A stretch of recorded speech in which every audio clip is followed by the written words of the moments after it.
Well, let's see, lots of room for family.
Yeah, right here, like we did.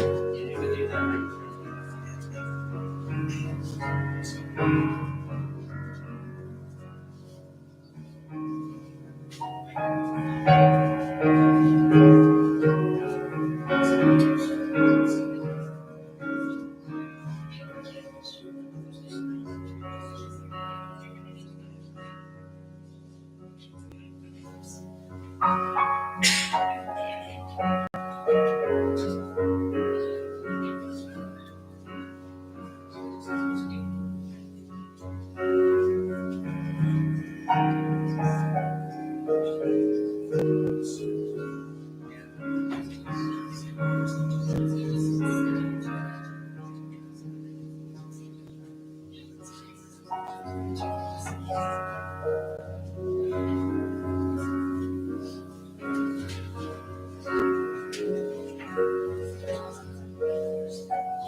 You may be seated.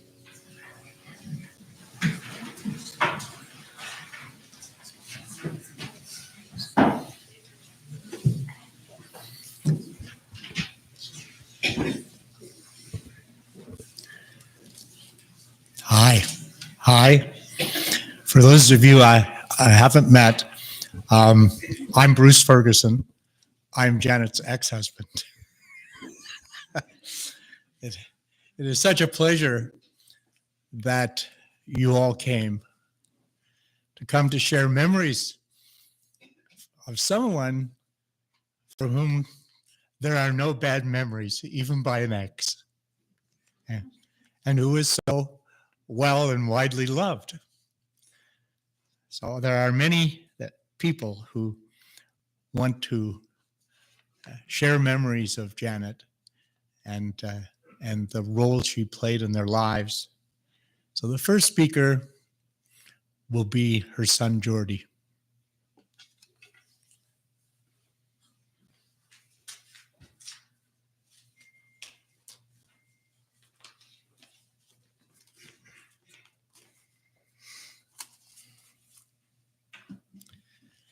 It's interesting. A lot like Janet, actually, I live a very charmed life. And I've been blessed with many, many gifts. But as you'll soon see, amongst them is not necessarily a golden wit or silver tongue like you'll hear from some others who may speak today. I'm a simple person.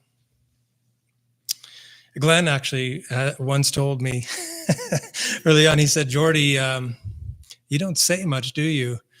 But when you do talk, you make it count. And I promise you, Glenn, today, I mean to. So my name is Jordy, for those who don't know me.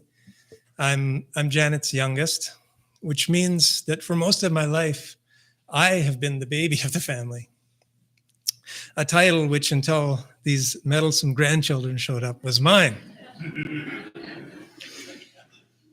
But if I'm being honest, if I've wept in the days since my mother passed away, when I've cried hardest for them. And so I'd like to start by addressing the grandchildren, and also to Ramona and Simone. And I know this message will be something that you'll carry to them, to Allison and Thea, that you'll take this message to them as well.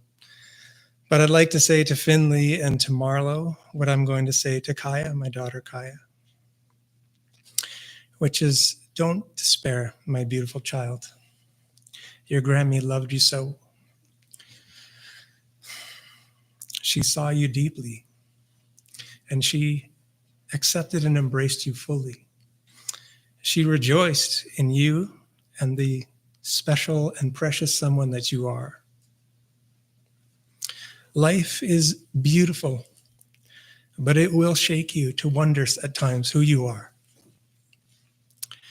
And in those times, I hope that you will close your eyes and remember what it felt like to be with Grandma Janet. Because that memory will shout to you a truth that she tried to tell you with her life, which is that you have always been, and you always will be enough, and you are loved. And that is a grandmother's gift to you.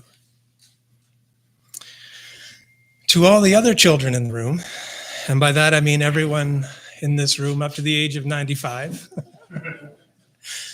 I want to thank you. Not just for being here today, but for being a part of the beautiful, amazing, wonderful story of Janet. Thank you. How lucky we all have been to have been cast, and how lucky she was to have you as well. I'm confident you'll all remember my mother as a deeply kind and gentle person. She lived her life with a humility and grace that could beguile and charm. And those blue eyes didn't hurt either. She was not a wallflower, though. She was bold, and she taught us how to, and showed us how to live with passion. You like music? Don't just listen to songs. Pick up an instrument and be a musician. You like art? Don't just look at paintings. Pick up a paintbrush and be an artist. You like sports? Don't just watch them on TV. Go outside and play. You want to be something in the world? You want to change the world? Be a public servant. And she meant that. She believed that deeply.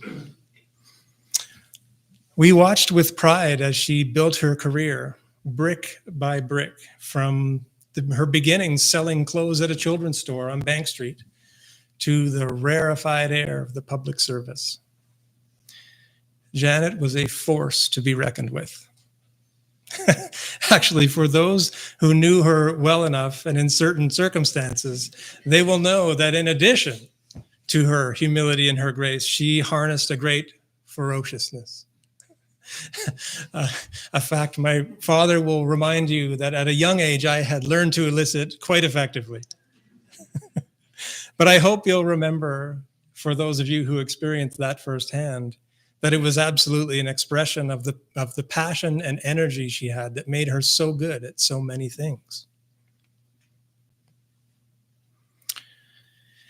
If you can dive off the dock at Penn Lake and swim to Home Rock without opening your eyes, you're partly a McLennan Macintosh, whether you know it or not.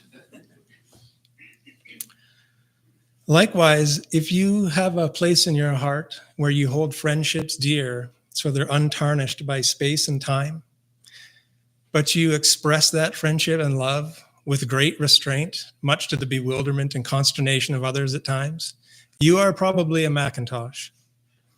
And I know this because I'm my grandfather's grandson. I'm my mother's son. I'm my uncle's nephew. And I'm my brother's brother. But that is no alibi, really. The sad truth is that I've known for some time with sobering clarity that, for my part, my mother deserved much better. And I know that I will wrestle, as many do, with the beasts of deeds undone and things unsaid in the days to come. But I steel myself because I know with certainty that she knew how much I loved her. And I know that because I have the rare privilege in an adult age to call both of my parents some of my very best friends, and there's a very short list, which makes it all the harder. And so I'm sure that my Macintosh kin will understand if I lean into my Ferguson today in expressing my love for my mother, and dare I say, lean into my inner Milne.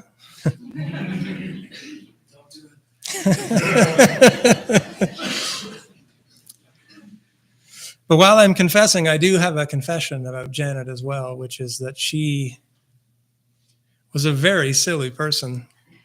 Nothing filled the air quite so sweetly as the sound of her giggling.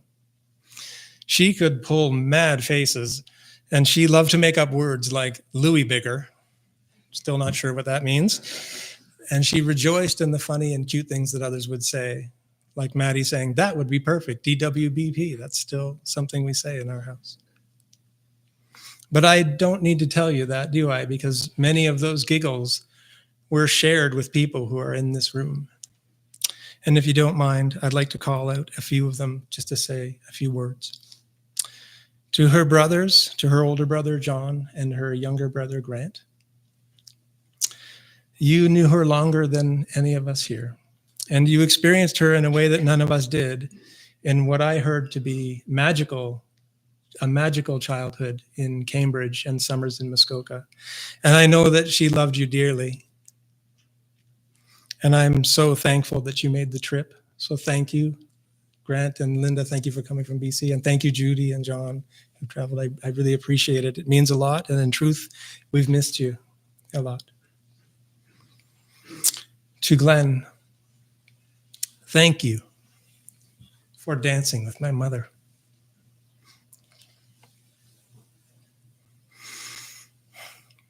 Thank you for singing to her and buying her flowers. Thank you for clowning and making her laugh. You built a beautiful life together. Thank you for accepting a teenage me into your home. Can you imagine a prospect more terrifying than that? If ever there was a test of love, surely that must have been it. And of course, thank you for melding this motley band of Ferguson Macintoshes with the clan Milne. Thank you. To my dad, thank you for co-piloting this crazy adventure without which many people in this room wouldn't exist, let alone be here. Thank you for that. How little you must have known of the legacy that would unfold when you saw that beautiful girl drive up at Queens. You looked out your window. But more than anything, thank you for filling our circle of four with love and support always. As much for her as you did for Mac and I. To her last day. Thank you for that. Mac, it's funny to see the picture of her holding you in the other room. It's funny for me because I watched her with you as recently as this summer at the cottage, and she still looked at you the same way. The same hope and wonder and love. Yeah. To the extended families, to my step siblings, to Ani and Garth, and to Susie, but also for Davina and to Angie. Thank you for making her your own and for sharing your lives and your little ones with her. It wrote a chapter into her life that I know is one of her favorites. Thank you for that. Also, Chrissy, wherever you are, sure, there she is. Thank you for the thoughtful kindness you visited on my mother.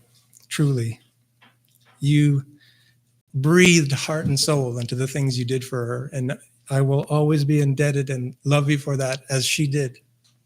I know it stings, but the world needs more people like you. Last, but far from least, I wanted to call out what I like to refer to as Janet's street gang. If you picked up a paddle, a paintbrush, or a passport with my mother, if you walked a trail with her or read a book, thank you. You and your energy and devotion to that filled her last years with fun and excitement and adventure that I think surprised even her. So thank you for that. Life is funny. It has a way of lulling us into thinking that those events are small. But the truth is, they're the things that weave the patterns into the tapestry of our lives, and those patterns give it meaning. And so I thank you for that. When I was in my late teens, I had a rite of passage that will be familiar to you all, which is that I went to university. And so I flung every earthly possession I had into a duffel bag about this big. And we threw it in the back of my mother's champagne Accord hatchback and headed down the road to London. Not Kingston, not Queens, like my father and my mother and my grandfather and my grandparents. No, I was going to Western, and she was just so relieved I was going anywhere that she would have driven me to the end of the earth. But when we got to London and we pulled onto campus, it was teeming with sophomores that had been invited to greet the freshmen. And there were throngs of them chanting and singing and dancing. And as we pulled up to the residence, she looked over at me, and my eyes were as wide as saucers and my pupils were pinholes. I had my lips stuck to my teeth because there was no moisture left in my body. I was so terrified. It turned a pale shade of snow which, let's face it, with my complexion, it's a reaction only my mother would have noticed, and she did. And so she looked at me with that smile in her eye and said, "Would you want to go round again?" And I croaked out a yes somehow. And so we must have rounded that block 4 times before I'd mustered the courage to be thrust out into the unknown without my mother. And today feels a little bit like that. What I wouldn't give to go around the block one more time.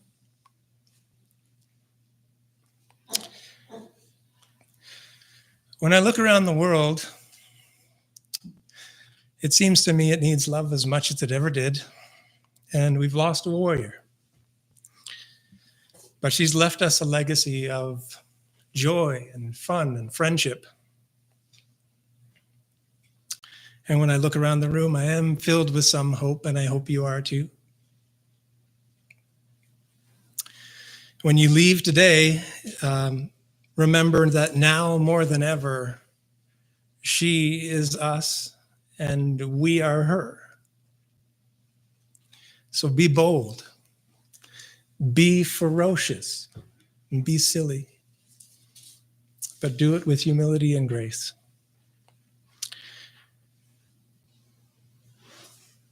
Long ago, I lost a friend who was very close to me.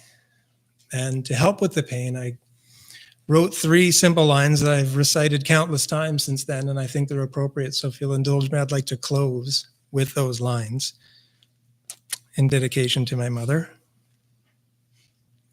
Janet, Grammy, Mom, you are resurrected in our hopes and dreams. Still in death, we are not divided. Our love holds you forever in our arms. Thank you.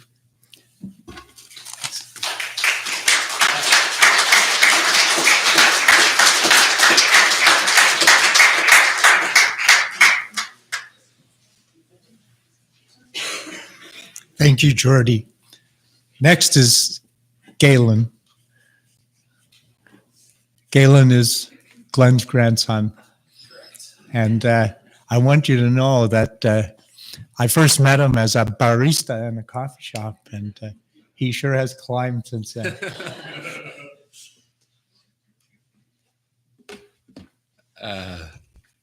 Can you hear me okay, Grandpa? I'll try and speak up. Well, good Lord, I don't know how to follow that. Someone's done me dirty, putting me right after Jordy. No, I just to crack a few more wise jokes. Just the strength of what you just said. Still catching my breath. I am clearly a Milne, and so thank you, Grandpa. Thank you, Mom. Thank you, all the rest, for making me blubber like a fool. This is gonna be tough. I did actually. Okay, so I got married this past summer, and I made the mistake of thinking that by running the lines through my head, that I would just wing it on my vows. I paid the price for that. So this morning, my dear wife Annette convinced me maybe you should try writing things down. I did that, so I'll spare you, and I might have to read off that a little bit. So hello. Yes, my name is Galen. Thank you, Bruce, for emceeing on a fairly last minute notice. I am grandson to Glenn Milne. Ani is my mom. And so I'm very lucky to have had Janet as my step grandmother for some 33 years, most of my life. I know one thing I think I would guess everyone here already knows is that, Janet's sense of adventure. And I think that's something that over the last 10 years or so, this has become an especially strong bond or theme for my relationship with her. So I moved to Europe for about 6 years in my 20s, and there I did more traveling than I ever thought I would manage in my lifetime. And I met my partner, Annette, there. We moved back to Canada in 2019, just before the pandemic. And many of our visits with Janet and Grandpa Glenn would inevitably lead to exchanging travel stories. Whether it was her camping in Australia, hiking in Spain, pastels in Peru, or painting on Vancouver Island. I'm really struggling, sorry.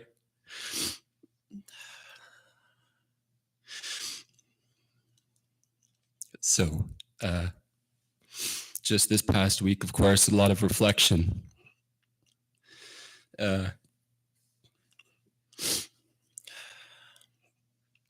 I realized that Janet had a significant impact for me in two other very important ways, which are nature and music. Fuck, pardon me.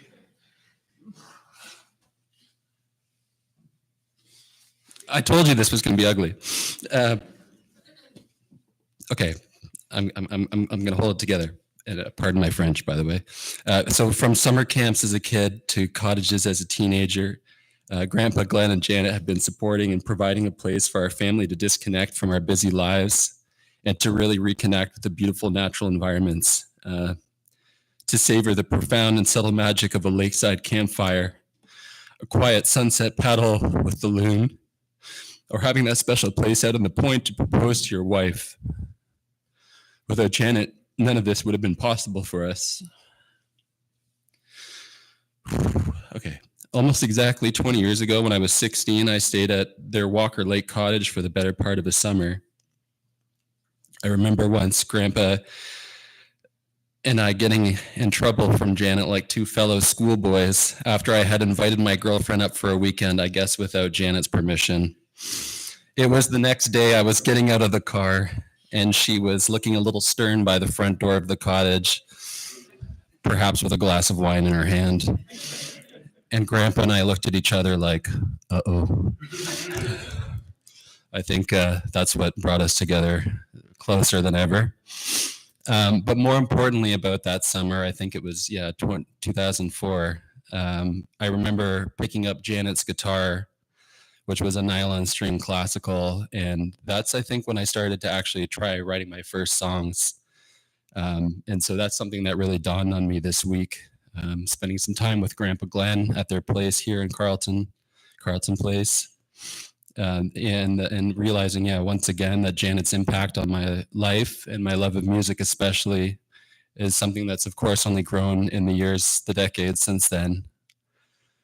All right, so I'm not a very technically skilled or trained musician, but I think I'm going to try to do one more quick thing before I march off, which is just to play a little instrumental melody for you.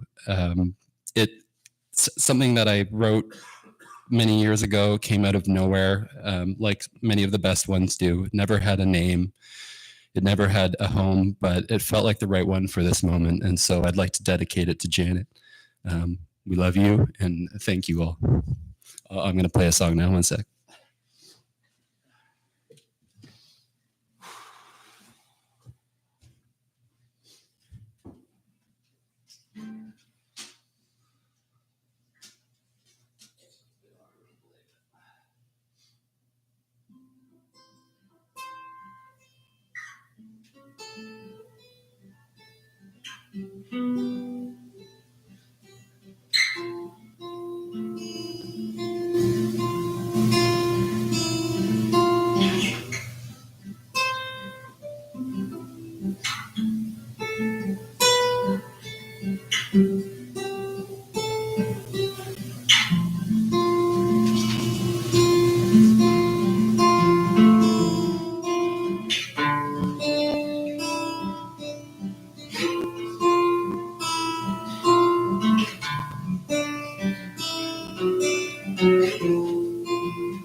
Thank you.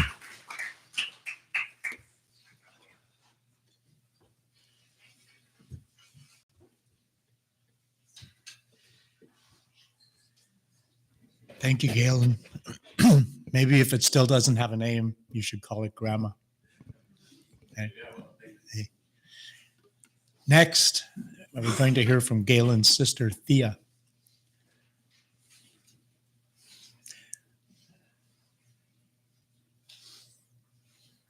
It's hard for me to hear the name Thea without Thea and Simone.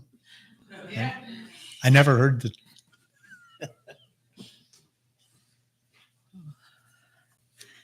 Thank you, Bruce. Thank you, Jordy. Thank you, Galen. Simone is with her aunt and cousin and Grammy on her dad's side in Florida. So she's very much in a nice sunny place. And I know that that's where Grammy J would have wanted her to be. She wouldn't want her to miss out on that. So it's just me. I wrote something and I hope it comes out okay. Sorry.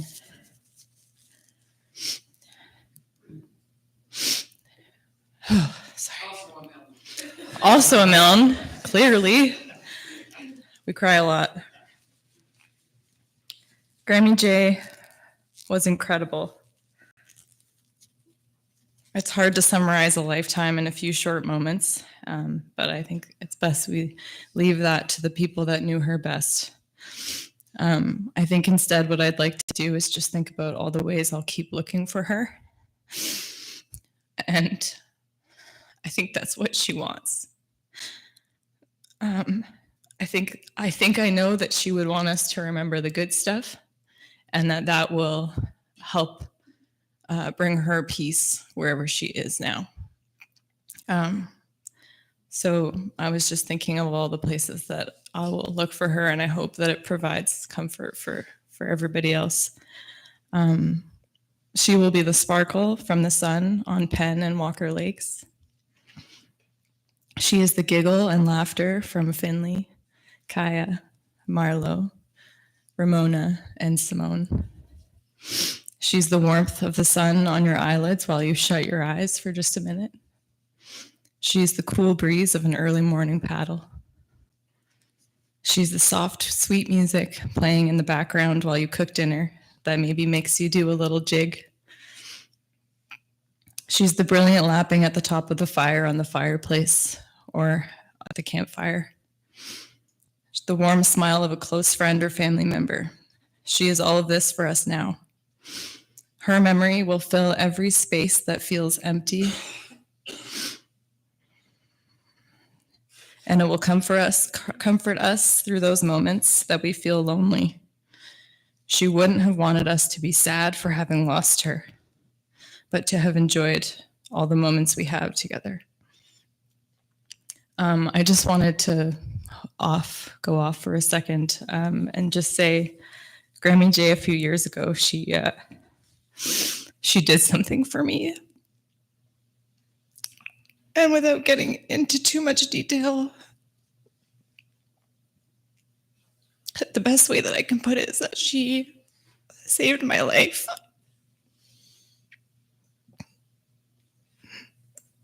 And she didn't have to, but she did. And she did it so effortlessly. And I know that she knows that I'm thankful, but I just really I wanted her to know that, how thankful I was and I am for her.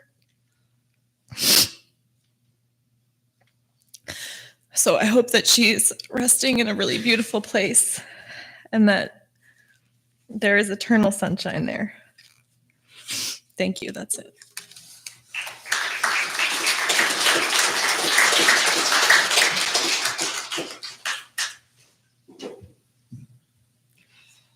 Thea, I know that she knows that you're thankful. And you know what? She's real proud of you.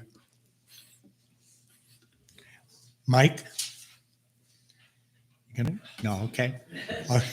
Okay. Ani and Chrissy. Everybody knows who Ani and Chrissy are.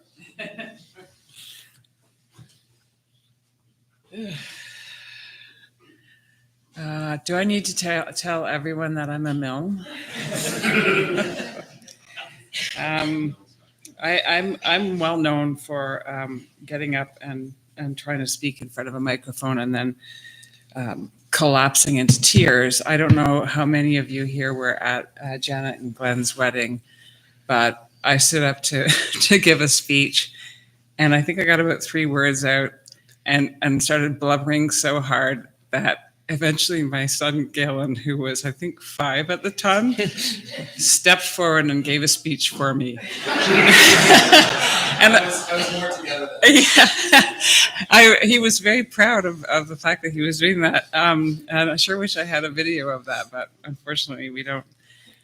I wrote something down, but I'm not even going to do it. I just want to say that since Janet came into my life 30 odd years ago, we hit it off on such a profound, deep level, and she became one of my best friends. And, you know, I certainly saw all of the things with Janet. I saw her brilliance. We had a shared love of books we were always giving each other book recommendations and talking about the books that we'd read together.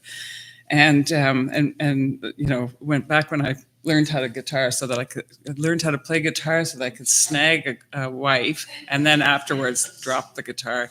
Janet and I used to play the guitar together. I guess what I wanted to say too is that this week has been really hard, of course, because we all are trying to help Glenn figure out, you know, what's next. And that's a big thing. But we're all pulling together. And I want to just say that one of the most amazing things this week has been working with you guys, all of you, like my brother and his kids and his wife and Mac and Jordy and their just amazing fortitude, and Davina and Bruce, and it's just been amazing. And the last thing I just wanted to say is that my dad's mother was also one of my very best friends, and it just kind of grew up unexpectedly that we became such wonderful friends. And when she died, we were all very sad. But you know, it was reasonably quick, so we took solace in that, and it's kind of the same with Janet. I mean, nobody wanted her to pass away so suddenly at such a vibrant, you know, stage of her life, but it seems like it was a peaceful passing. But at my grandmother's funeral, one of her best friends came up to me and she said, "Oh, you're Ani." She said, "She told me just the other day that you were the daughter that she never had." And I don't remember when it was. It was a few weeks ago or a few months ago. Janet said the same thing to me. And I suddenly realized that strangely, Janet had kind of become like my grandma, so she was my stepmother. Anyway, I'll miss her for the rest of my life. But I'm so glad I had her. Wow, there's a lot of you out here. I've had the pleasure of having Janet in my life for the last 20 years. The word that kept coming up when we were talking about Janet, all of us, was passion. Just how much passion she had for everything. She put her hand, her mind to, her family, most especially, her art, nature, her friends, which all meant so much to her. I had a couple of years ago, I lost a dear friend far too early. And another friend who was a physicist actually read this at his funeral. I wish I wrote it. I did not. It was written by a person named Aaron Freeman. But I would like to just share this with you guys, if I may. You want a physicist to talk to your grieving family of the conservation of energy so they will understand that your energy has not died. You want the physicist to remind your sobbing mother about the first laws of thermodynamics, and no energy gets created in the universe and none is destroyed. Sorry, I don't think I do either. I am not prepared. There it is. Okay. So you want a physicist to speak at your funeral. You want the physicist to talk to your grieving family about the conservation of energy so that they will understand that your energy has not died. You want the physicist to remind your sobbing mother about the first laws of thermodynamics, that no energy is created in the universe and none is destroyed. You want your mother to know that all your energy, every vibration, every BTU of heat, every wave of every particle that was her beloved child remains with her in this world. You want the physicist to tell your weeping father that amid the energies of the cosmos, you gave as good as you got. And at one point, you'd hope that the physicist would step down from the pulpit and walk to your broken-hearted spouse there in the pew and tell him that all the photons that ever bounced off your face, all the particles whose paths were interrupted by your smile, by the touch of your hair, hundreds of trillions of particles have raced off you like children, their ways forever changed by you. And as your widow rocks in the arms of a loving family, may the physicist let him know that all the photons that bounced from you were gathered in the particle directors that are his eyes, and those photons created within her constellation of electromagnetically charged neurons whose energy will go on forever. And the physicist will remind the congregation how much all of our energy was given off as heat. There may be a few fanning themselves with the hormones right now. And you will tell them that the warmth that flowed through you in life is still here, still a part of all that we are, even as we mourn. As who mourn continue in the heat of our own lives. And you want the physicist to explain to those who loved you that they need not have faith. Indeed, they should not have faith. Let them know that they can measure, that scientists have measured precisely the conservation of energy and found it accurate, verifiable, and constant across space and time.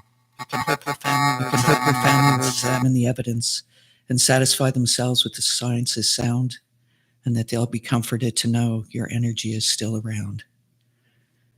According to the law of conservation of energy, not a bit of you is gone.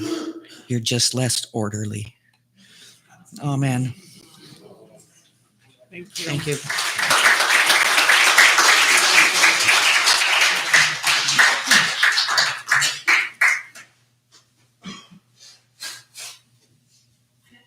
Thank you so much. Barb Dixon.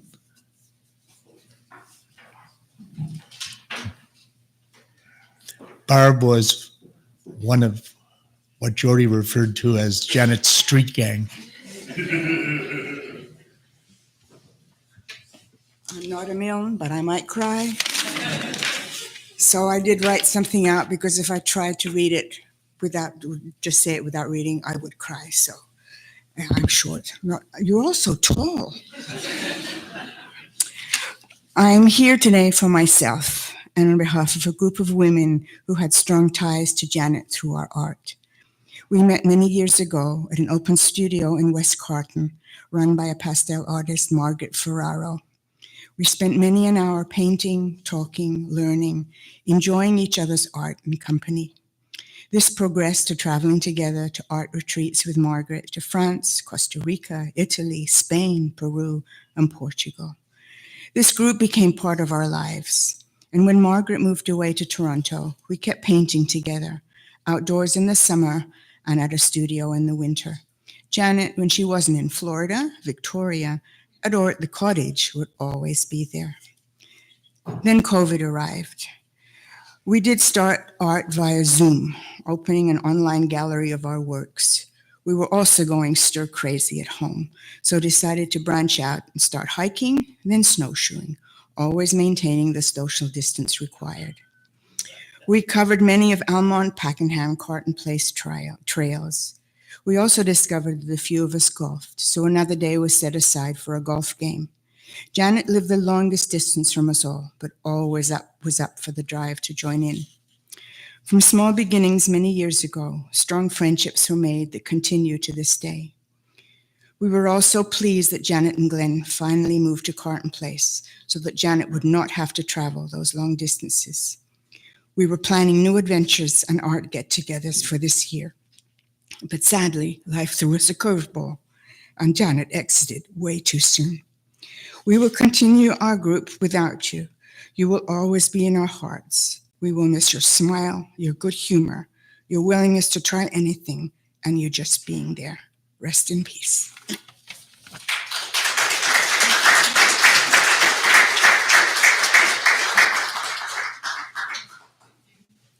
And another of the street gang, Mish.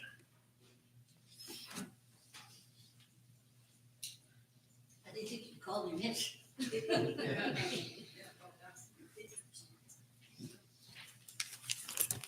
I am Mish. My name is Micheline, and I have met Janet 4 years ago. I met her on the river. We have kayaks in Ottawa in Manotick, and there's always a free kayak.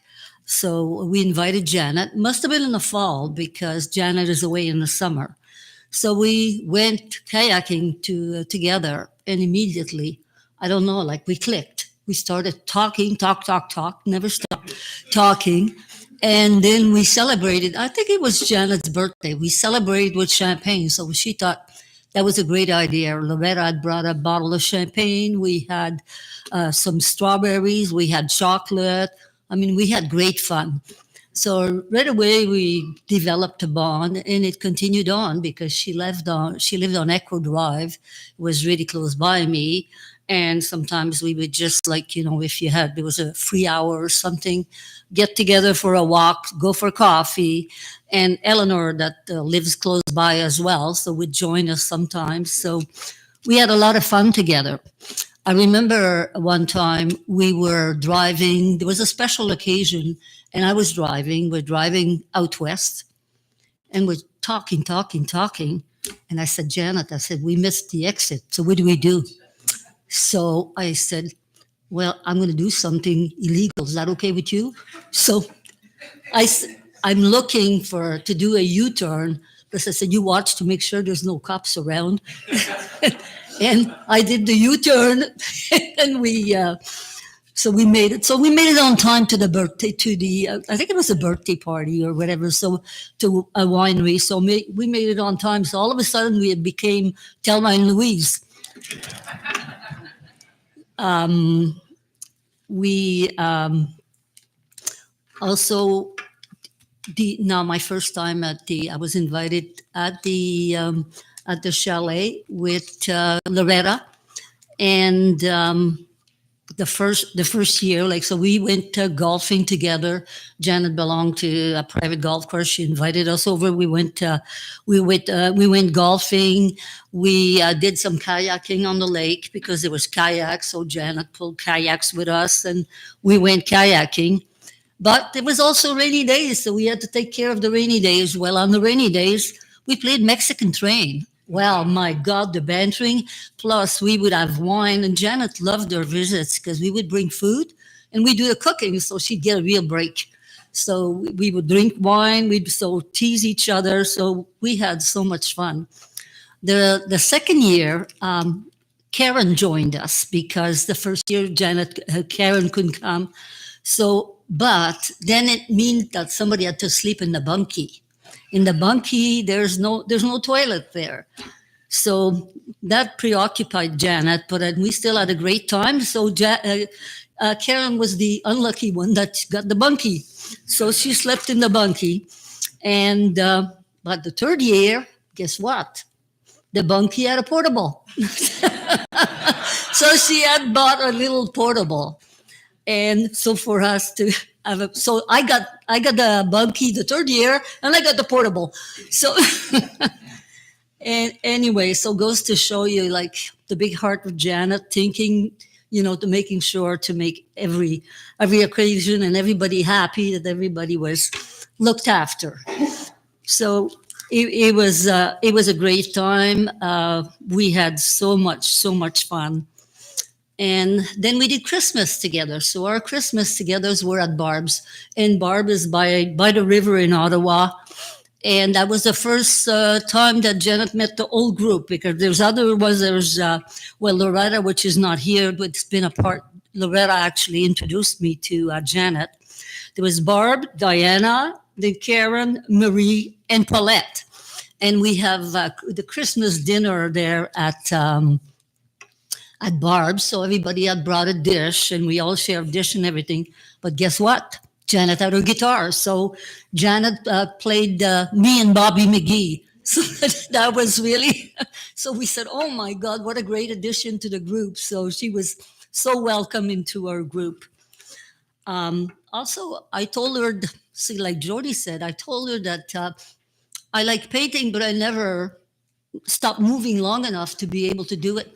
She said, guess what? You're coming with me, and we'll go sketching together. Well, I said, Janet, I don't have anything. I don't have any brushes. I don't have it. It's okay. She said, I got fully. Don't buy anything. I have it. So anyway, so she took me out. We went to Dow's Lake, and then to the experimental farm. So now she said, just sit here on a bench and pick a subject. And she said, the first thing a painter needs to do is to learn how to look. So you look and see what you see, and then you put it down on paper. So that was my first lesson. She was very patient. I did okay, not too bad. She didn't say anything anyway. She's very supportive and seemed to be okay. The second time she bought me, so then she gave me some not pastels, but she gave me watercolors. And she took me plein air, but that was with the group of pros. Oh my God, here I am, the rookie, don't know nothing. So no, you'll be okay. So we brought our chairs, and again, she told me, yeah, pick your subject, just sit there and relax. Well, we went to Penny's Point, so that was the most relaxing. I really enjoyed it. It was so much fun. It was a great time. Janet also did a lot of volunteer work because, she had to do other things. She always had to be busy. So she volunteered at the church, and she would do a Christmas basket, and she would buy stuff at the Dollarama or at Walmart's. I said, Janet, do you know about Giant Tiger? It's a Canadian company, and they're better than Walmart. She said, really? I've never been there. Okay, so we went, oh my God, Michelin, this is great. So anyway, so she got, we got so many things like toothpaste and deodorants and all kinds of stuff and toques and socks. Anyway, so she was so happy. And then we went together and delivered it. And no matter what, Janet fitted in, she was whether it was with somebody that, like, you know, was a prime minister or just a person on the street, she knew how to talk to them. So we went there, we went inside there and delivered, and the people were so happy. And also she helped the refugee, at the church, she was a refugee family that they sponsored. So Janet helped collecting furniture, and so we went delivered some furniture and some used phones like cells and stuff. They were so happy, so thankful to get that. And there's another thing that she organized as well. It was the hike for hospice. So we were the West End walkers. Like, there's a few of us in the Central, but we were the West End walkers. So we went with her. And as we did some hikes, I think we did hikes twice with Janet. And now, last but not least, her 80th birthday. And I'm sure some of you have seen the pictures of Janet's 80th. We went to the Royal Laurentian in St. Agathe. We spent 4 days there. So we had rented a chalet. We did some dancing. There was jello shooters and and bonfire stories. So we sat around bonfires saying stories of, well, every story more outrageous than the other. And so Janet was in there like a dirty shirt, no problem. So this is where the village was born. And now, because our group, we support each other, help each other out. Paulette came about with the name, The Village. And so we think the village is really something that, fits our group. When Janet decided to move to Carleton Place, I was a little bit heartbroken. I thought, oh my God, she's gone. But I'm still going to go and see her.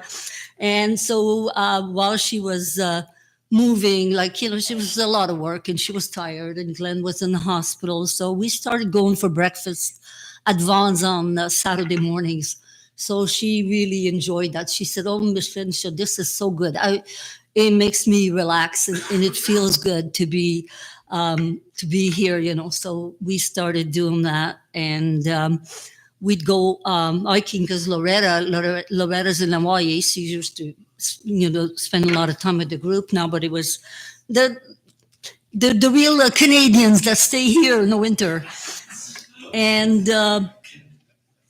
then when she moved to Carleton Place, well, then we started doing breakfast in Stittsville to make it a little more convenient for Janet. But we just had Janet one time for breakfast with us in Stittsville.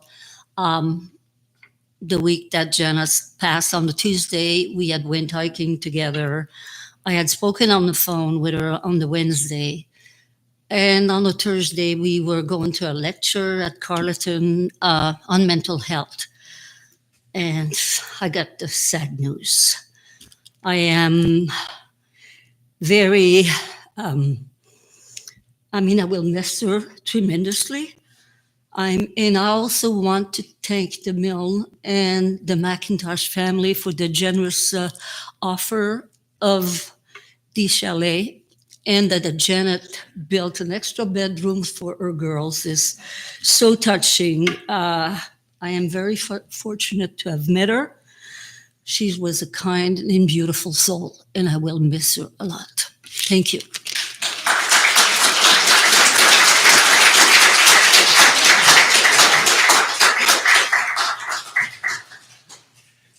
Merci, Michelin.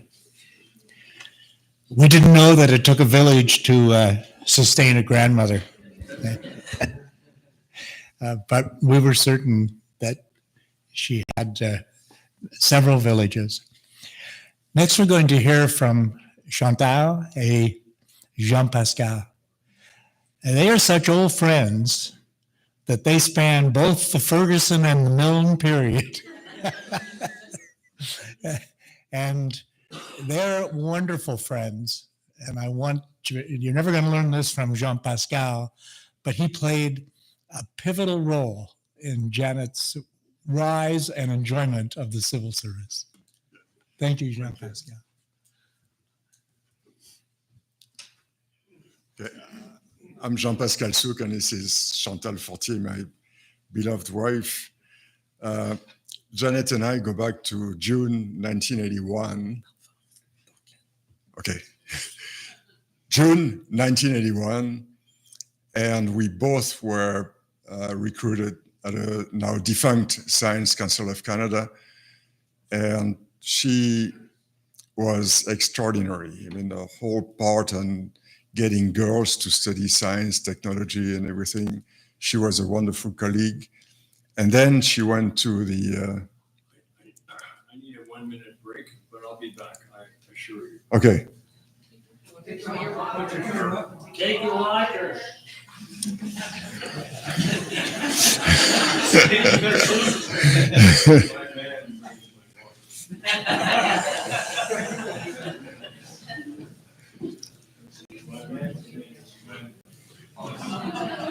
Pause. Yeah. So we take a pause. Yeah. We'll wait for Glenn to come back. You can sing while this. I don't think Janet would like that. Well, I left my saxophone at home. So we'll just brief recess until, yeah, you could just move on because those, oh, we'll have music. We have our musicians. We'll sit and we'll wait.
He has control of 70 people that are all in schools, all understood, and then through finally to the LPs.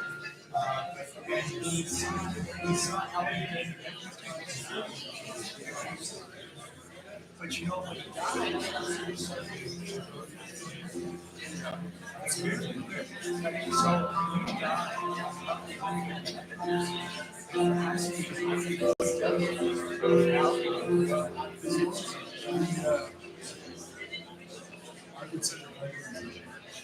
I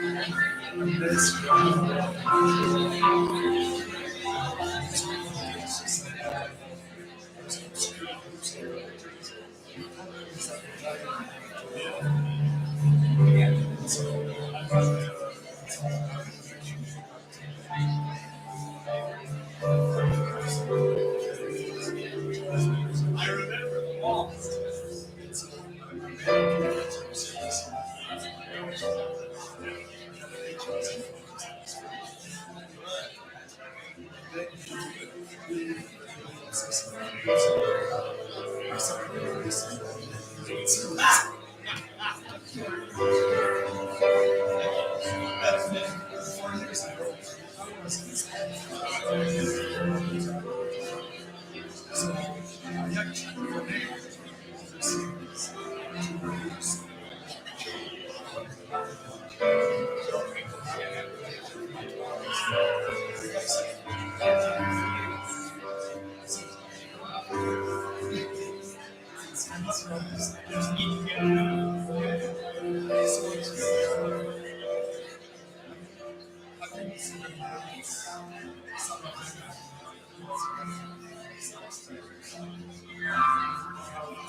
So I'll have one anecdote, and Chantal and I will do a riff on Anna Maria.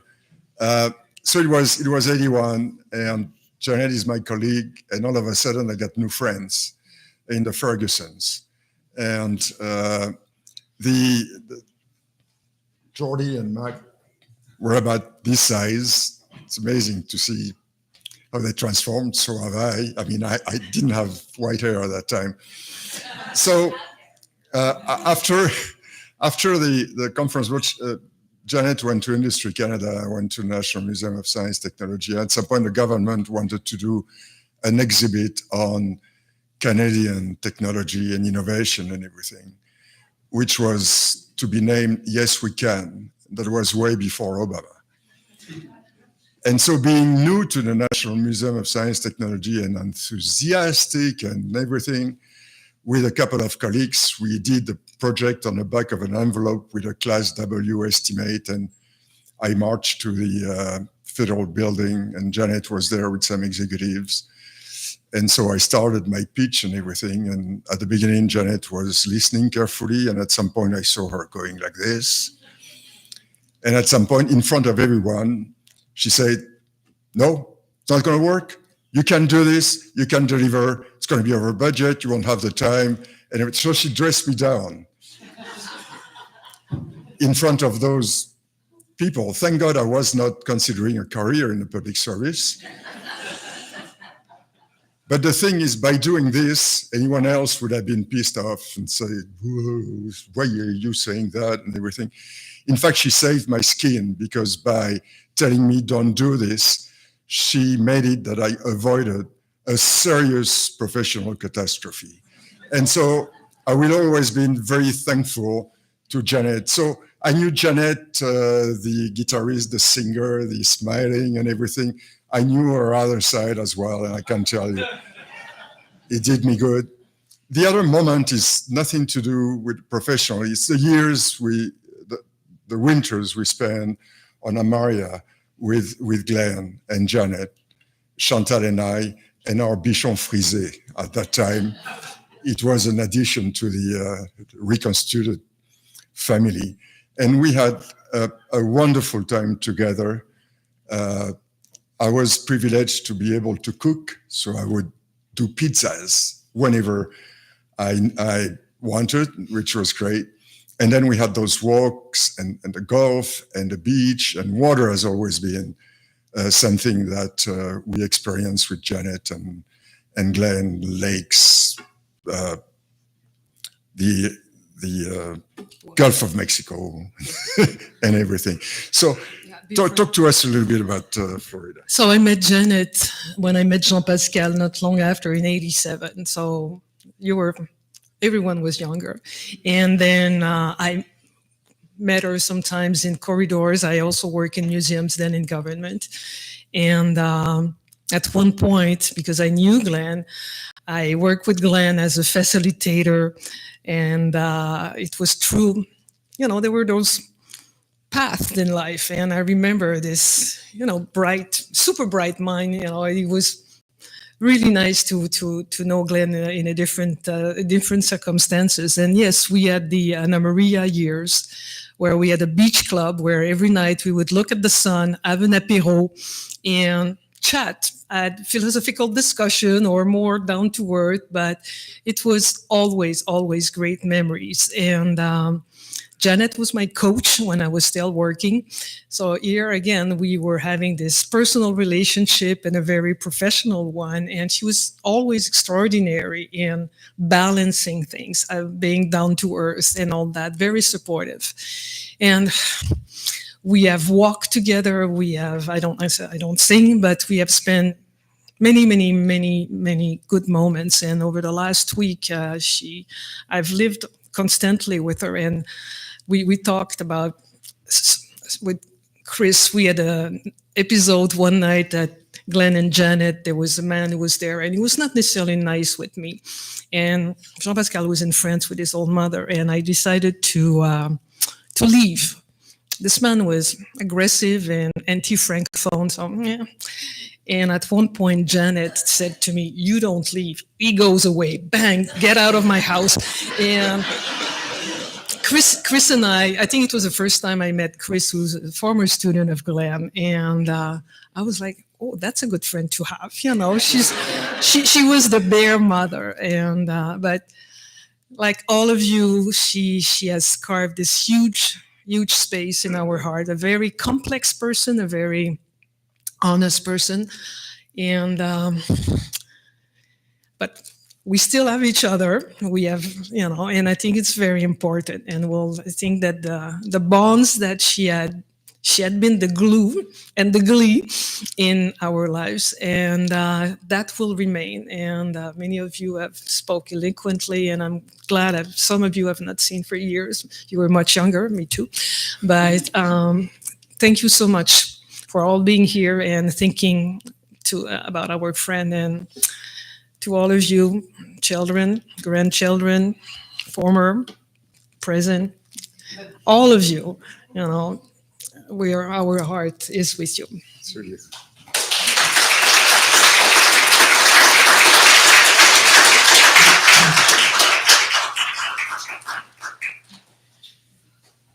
In a minute, we're going to have a video poem from Glenn's daughter, Susie, who's in British Columbia. So I get a chance to say a few words while they're getting ready for that.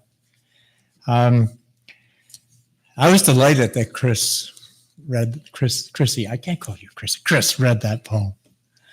The last time we saw Janet, Diane and I, was on Boxing Day.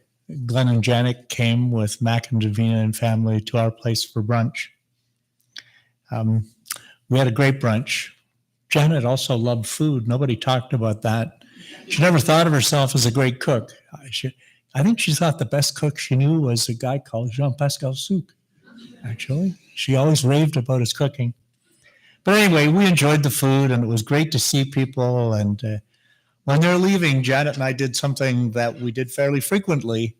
It seems like a kick in the face now. We exulted in our good health because we were both 80 and we were excited at how well we were and how much we enjoyed life and all the things all the kids we had to enjoy still and watch grow up. And we actually mentioned something that those of you who are approaching my age will know the meaning of. It's called survivor guilt. We talked about how we were afraid to call old friends that we hadn't been in touch with. So I thought we'd be doing that again next Christmas. Anyway, the importance of Chrissy's poem is quite simple. And it's something that everybody my age has learned. It's that when you know somebody well, when they're integrated into your life, they have an impact on your life. It's impossible for them to leave you. Right after I moved back to Ottawa, I lost my best friend, Bruce. And it wasn't that I talked to myself. His name really was Bruce. And he wasn't Australian either, right? For those of you who know that joke. And I have a dog, and I walk that dog. And I at one point, laughingly, I told Diane, said, well, what are you doing there? And I said, well, I'm puzzling about this. And she said, well, what are you going to talk about? I said, I'm going to talk to Bruce. Right? I'm walking. I said, what does Bruce say? I said, same thing he always says. She said, what do you mean? He says, Ferg, you're such an ass. Right? I'm not going to lose him. We're not going to lose Janet. She is always there. Okay. Video poem from Susie.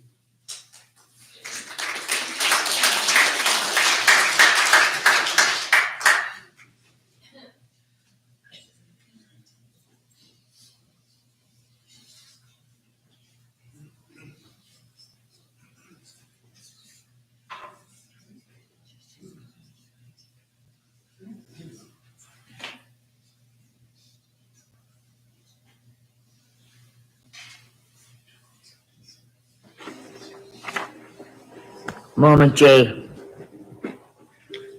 my mama and kind, a stepmama that cared out loud. Well, she passed yesterday night. Passed on. Yes. Wow. Her warmth and truth spread all over the land of the Milnes for 32 years. You see, there are dozens of us, and she came in with a grace that tweaked us all up a notch, teaching us manners and a way of sharing love that blew all of our minds. Me, listening now in eternity at the bliss of my steady heartbeat. You see, we meditated together. And oh yes, that's her. Sweet, kind, my otherworldly guide now. I love you, Janet.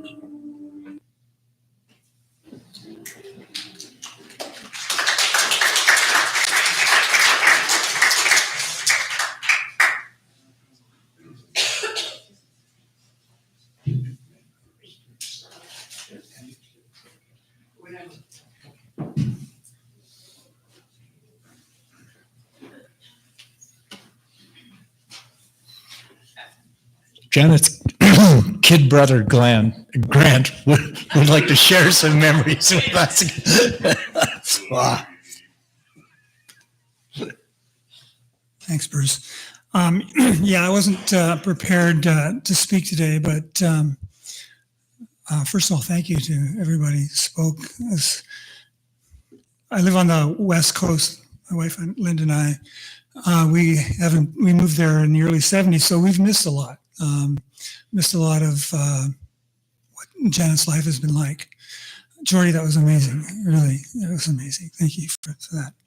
I just wanted to speak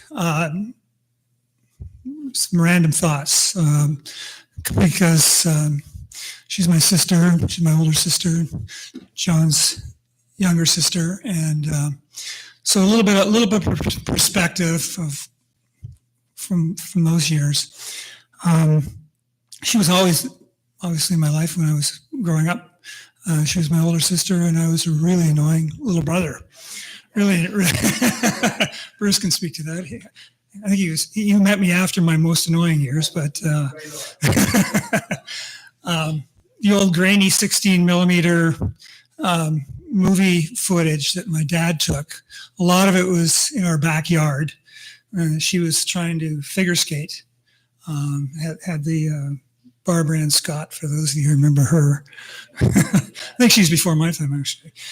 Anyway, she was practicing to be Barbara Ann Scott back there, and there's a little annoying brother with a hockey stick bashing away at her, and yeah, she was very patient, and she was really patient with me most of the time, but she did have another side to her, and so I was water skiing, and she was driving the boat. I'd be about 10. She's probably 15, 16. And I didn't like the way she was doing it. And I gesturing to her and making her aware that she wasn't doing this right. I could see her getting madder and madder at me. And then the retaliation started, slowing the boat down. I'm sinking down, going faster. Eventually I got so annoyed I let go in the middle of the lake. And she drives back, and I'm going, "What are you doing? And she looked at me and said, "Get in the boat. I'm not driving you one more yard back there. You're going back home." And we had a few of those episodes over the years, but she loved me. She always loved me, and she loved John. And I always knew that. But a few years ago, we were talking about elementary school for some reason, and so grade 8. And grade 8 was, we have a grade 8 teacher in here, don't we? Where's our grade 8 teacher? I'm missing her. Where's Kim? Oh, there you are. Grade 8. Anyways, I said, she said, "I hated grade 8. I said, "Why?" And I said, "Well, you were in grade 1. Yeah. She said, I sat in class all day long worried you were going to get the strap. I said, "I wasn't that bad." So there she is in grade 8, whatever, 13 years old, 12 years old, sitting in class worried about her little brother, who hadn't given her like one thought that day or any other day, really, unless he wasn't giving me what I wanted. But she was a great sister, and John and I were just talking about, I think we were really aware of her courage when at the age of like 16, 17, she went to Switzerland. She went to Switzerland. Not everybody has the opportunity to go to Switzerland for grade 13, but she went to Switzerland. I remember going to Montreal, putting her on it was a ship. It was a canard ship, like 6, 7, 8 days or whatever it took to get to London, and going off to school completely on her own. And my parents offered me that same opportunity about 6 years later. No way. I was not brave enough to do that. Not at all. So her bravery was, it was really evident right then. And, I saw glimpses of it, in the years that went on many times. So that was something that, really, gave me strength and courage too, and having a sister that was that way. The other thing I wanted to mention today was just how amazing she was with her mother, my mother, and John's mother. They were very close in the last 10 years. And thank you to Glenn and to Janet for the last 10 years of my mom's life. Janet, you were very much a part of that. And I really appreciate it. I mean, I was 3,000 miles away, so wasn't able to be there very often. But they were very close, she and my mom. And the relationship was actually really amazing, really deep. And being the only girl in the family, her relationship with my dad was amazing as well. So I just wanted to mention those things today. There's a lot more, but that's just one I want people to hear who may not know that. Some of the grandchildren don't even know who I am. That's how much, how rarely I've been around. So I hope to say hello to them, meet them a bit today. But anyway, thank you, Jordy. Thank you for your words. Absolutely. You hit every note.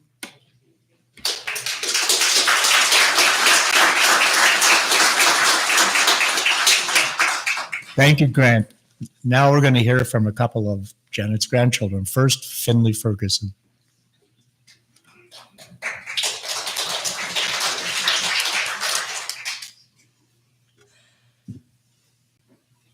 My dad sung this song by Donny Hathaway for my mom on their wedding day, and Grandma Janet just loved it. It's called For All We Know. For all we know, we may never meet again. Before you go, make this moment sweet again. We won't say goodnight until the last minute. I'll hold out my hand, and my heart will be in it. For all we know, this may only be a dream. We come and go like the ripples of a stream. So love me tonight. Tomorrow was made for some. Tomorrow may never come, for all we know.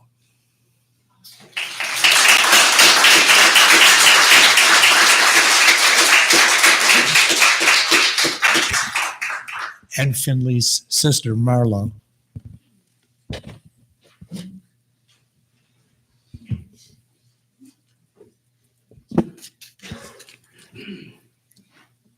This is an adapted version for Grandma Janet of David Romano's poem called When Tomorrow Starts.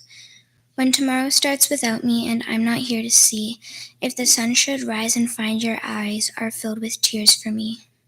I wish so much you wouldn't cry the way you did today, while thinking of the many things we didn't get to say. I know how much you love me and as much as I love you, and each time you think of me, I know you'll miss me too.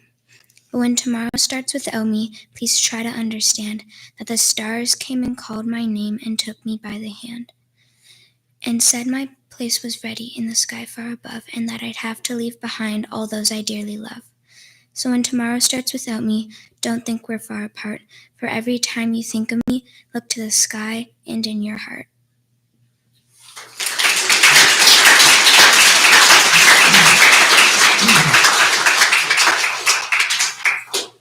And her granddaughter, Kaya Ferguson.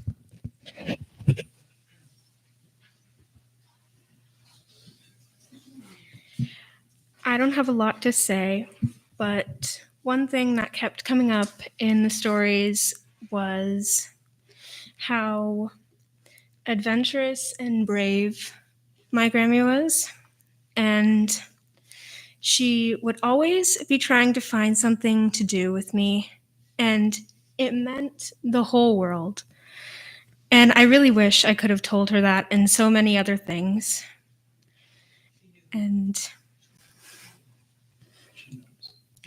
And one thing that she would do is we would go to things like museums together a lot.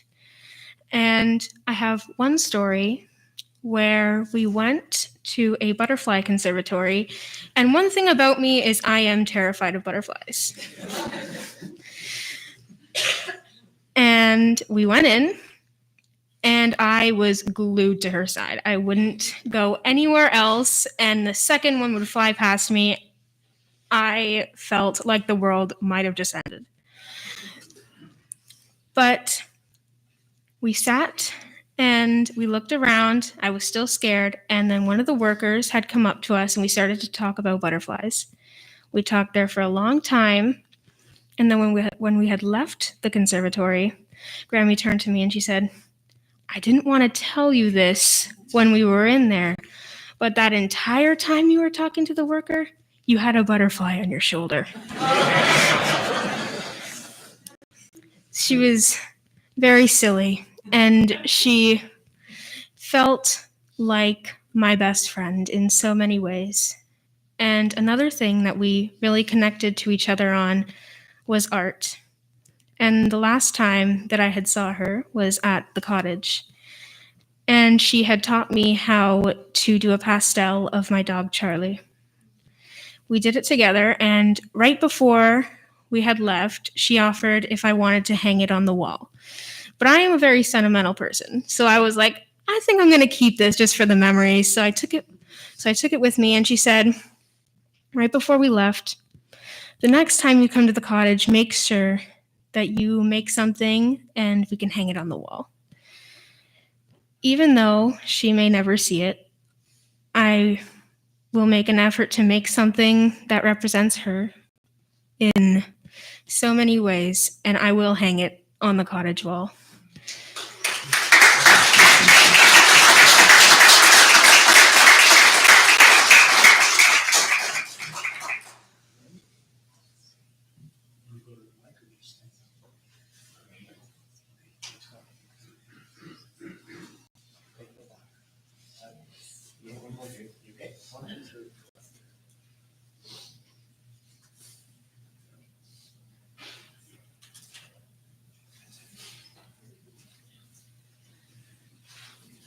Now for the main event.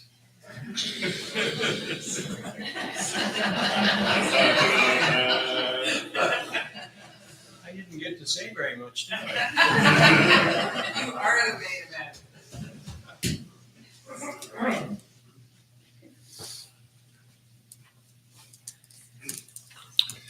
Well, I am the luckiest man in the room.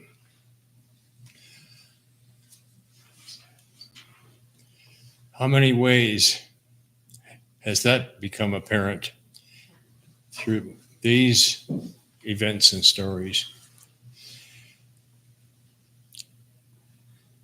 Jordy, it's too bad it's not 1845, because we really need Abraham Lincoln.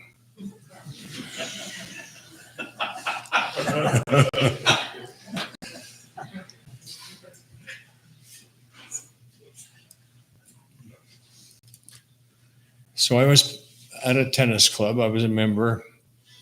And one day this flash of red hair and blue eyes and smile and sparkle blinded me, didn't catch my eye. And so I asked, I said, I was single. Who is that? It's Janet Ferguson. Wow.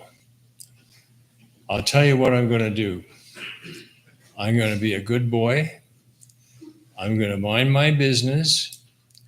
And I'll just occasionally take an extra look at that beauty. Maybe a year later, a client in the same department that Janet was working in said to me, I've got a bit of news for you. I said, oh, really? Okay. Janet and her husband, Bruce, are thinking of going their separate ways. And I tried to fake it. Why would you tell me that? Later that afternoon, the phone rang and somebody said, I guess you know that I've been on the Prime Minister's task force on human resources. I said, yes, I guess I know that. He said, well, we've got a secretary, Janet Ferguson, and a little bird just told me that Janet Ferguson and her husband might be going their separate ways. That's amazing. Same afternoon, 2 phone calls. And he said, I would like it if you would help this task force by coming in and listening to what they have achieved so far and pulling it together, because they have about 3 weeks left before they have to go to the prime minister. Okay, I put the phone down. So Janet contacted me and asked me if I would be kind enough to interview all the members of the task force and pull it together. So I did that and sent off my notes to Janet. I only met her for a brief minute. And then she asked me to review her notes and pull together my version of a draft report. The next event, we were going to come together and look at the draft report that Janet would prepare. And when she prepared the report, she didn't have much time, and we had to see each other within a couple of hours. So she said, I'll tell you what I'll do. I will draft a quick version of the report and send you the notes, and then you send your version of the report, and we'll talk about it. When Janet's report came in over the fax machine, remember them? I picked it up. It was 3 pages, and only in Ottawa. I read it, put it on my desk, and I was in love.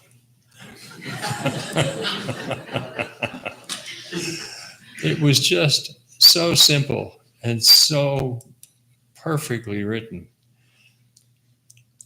So the next day, she came and we were going to look at that report together.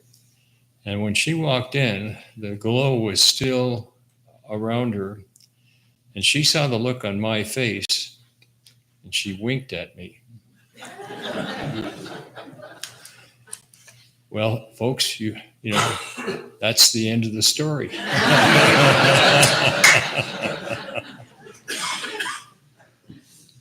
You've heard how beautiful she is. And in a wonderful kind of girl next door gone perfect way.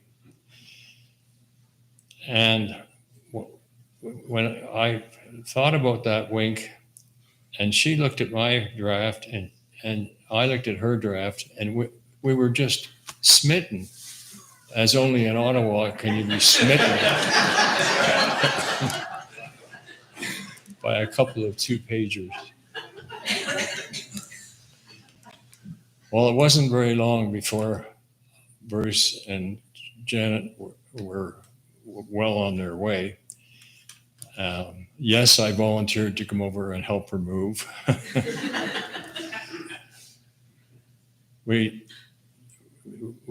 I asked her if I could have her over for dinner, and she said yes. So I bombastically just happened to have the program from the graduating class of 1960 at the University of Toronto on the sideboard. And it just happens that if you open that program at the right place, you see that Glenn Milne was first in his class that year and led the graduating column across the... So Janet reciprocated with a dinner, and it wasn't that good. It was slushy, lumpy macaroni. But by looking around carefully, I found her gold medal from Queens. This is truly an Ottawa romance.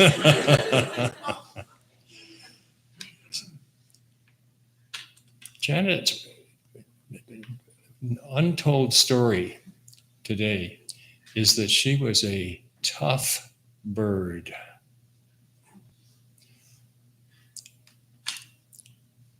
And when her advisor, sort of psychiatrist kind of thing, said, I don't think you can jump from one man to another, like from Bruce to Glenn. All those men that have indicated that they would like to take you out for dinner, you're going to have to make some choices. And so my shrink said the same thing. And so we agreed that we were going to have to go our separate ways for a little while. And the first thing I did was bought a revolver with a crooked barrel.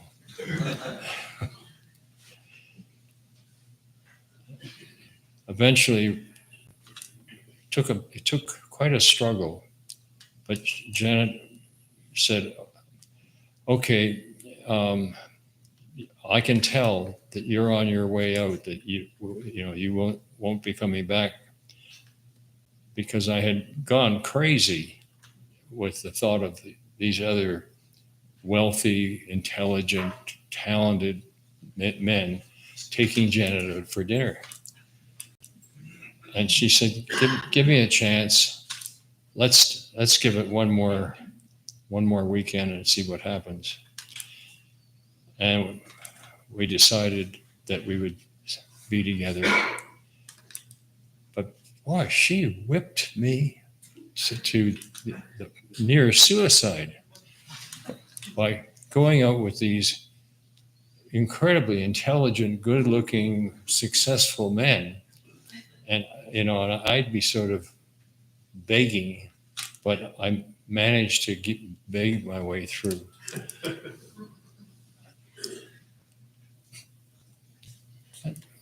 I think that story is enough for me. But suffice to say that Janet didn't play around. If she wanted Glen Milne, she would choose Glen Milne. If she wanted, the second wealthiest man in Canada, she would choose him. The French ambassador came after her just like a ton of bricks. And I had to fight that off.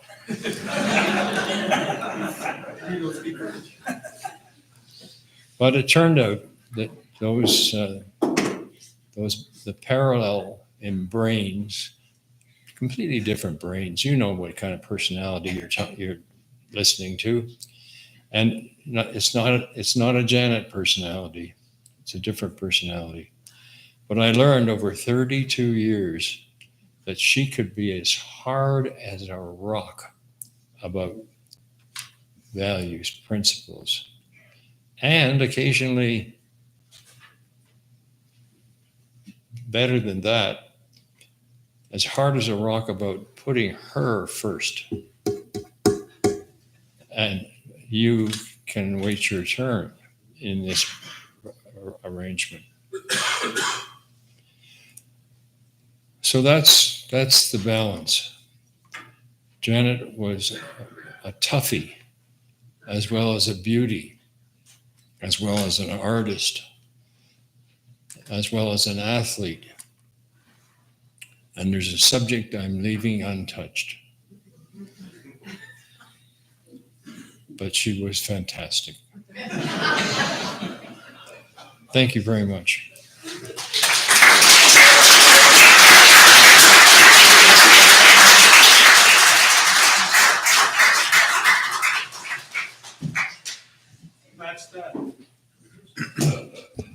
And now Mac would like to do a eulogy for his mom.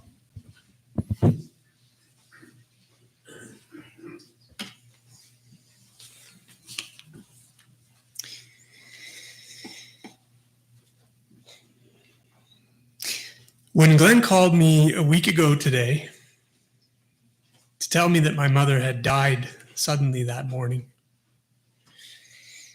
Davina and I rushed up to here from Kempville to their apartment, and I got to sit for a few moments with her body before they took it away.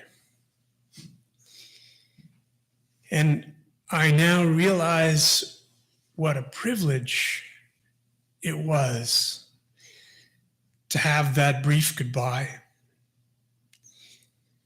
to have incontrovertible evidence before my eyes of the impossibility, the departure of my first and greatest bond to this world. Everyone else who can't quite believe she's gone will just have to take my word for it. But I'm a reliable correspondent. Everyone will tell you that if you ask around. Shortly afterwards, I was seized for the first time by a moment of panic when it occurred to me that stories would be required. Real stories. Not clerical anecdotes that could be jotted on the back of index cards. Not factual after-action reports to be typed up later and filed alphabetically for the record. I mean grand narratives with settings, a protagonist, obstacles and adversity to create dramatic tension, maybe even a villain. Stories with a broad moral arc, culminating in a punchline where the tension is unwound to gales of laughter by the receivers. And maybe even a lesson to be learned. But when I looked for those stories in my mind, I couldn't find them. I knew they were there, but seemed to be inextricably stuck together, like historical colors of paint brushed onto a kitchen windowsill by generations of lazy painters, so that any attempt to strip them away and make them separate again might destroy them forever. The panic has visited me several more times over the last 7 days, like some kind of Dickensian ghost that enters by flying through window sashes or door transoms or other equally unfashionable Victorian house parts. But no matter how icy the touch of the specter's bony finger, the fear did not dislodge the stories.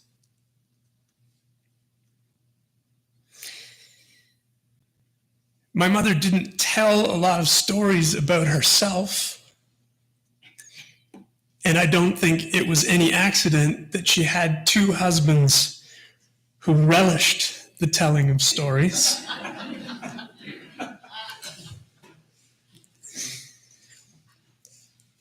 My wisest friend told me to go easier on myself. That's why we spend time together when someone we love leaves us, so that we can collect and share their stories and rebuild their spirits in our night skies. So I'll tell you what I know about my mother's life, And what I learned from her grandest story of all, our greatest testaments are not the temples that we build or the rivers whose courses we dam or the mountains we might raise. All of those achievements will ultimately lie in the sand with mighty Ozymandias' head. My greatest story of my mother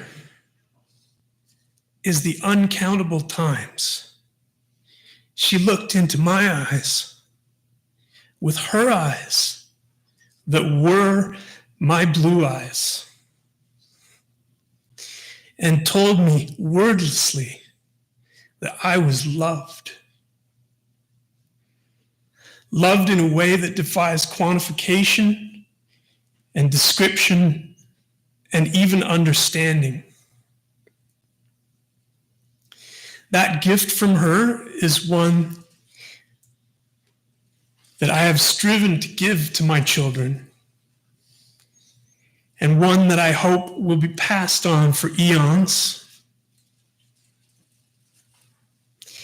And that's the story, that our love has gravity, and we're like moons that can draw out the tides in the people that surround us. That we're like prisms that can bend and refract the light of the universe, and that even when we're gone, that light will continue to travel those familiar paths that we showed it while we were here. And now that my mother is gone, let's all let that light and love bend around us in the ways that she showed us. And let the tides of our love rise and fall the way they did when we were drawn towards her. And remember that that's the grandest story of all. Thank you.